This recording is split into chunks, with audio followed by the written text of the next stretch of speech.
আমরা তো চলে এসেছি বন্ধুর বিয়েতে। তো বন্ধুর বিয়ের রিচুয়ালটা আগের ব্লগে আপনাদেরকে দেখিয়েছি। আজকে আমরা কি খাচ্ছি সেটা আপনাদেরকে দেখাচ্ছি।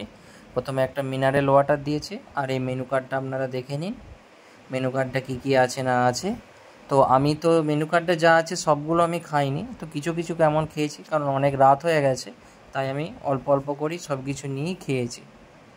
প্রথমে একটু স্যালাড আর সস, একটা ভেজিটেবিল, একটু রাইস নিয়ে নিয়েছি, আর একটু পনির নিয়ে নিলাম, কারণ অনেক রাত হয়ে গেছে তো বেশি খেলে অসুবিধা আছে, অ্যাসিডিটি হয়ে যায় বা এরকম। আর এই মটনটা খুব কি সুন্দর ভালো হয়েছিল, মানে এত সুন্দর হয়েছিল না আপনাদেরকে কী করে বোঝায়। আর একটু লাস্টে একটু দই নিয়ে নিলাম, একটা সন্দেশ নিয়ে নিয়েছি, আর আমাদের একটুখানি ছবি তুলেছি ওখানে, কারণ সেই সময় কেউ ছিল না, আর তার আগে যদি ছবি তুলতাম এভাবে আমাদের ছবিগুলো তোলাও হতো না, তাই একটু ভালোভাবেই ছবি তুলে নিলাম। আমরা লাস্ট মানে কেউ ছিল না তখন আমরা এই ছবিগুলো এরমভাবে তুলে নিয়েছি। আমার এই ভিডিওটা যদি আপনাদের ভালো লেগে থাকে তাহলে লাইক, শেয়ার এবং কমেন্টে জানাতে ভুলবেন না। আমি আবার একটা নতুন ভিডিও নিয়ে চলে আসবো। টাটা।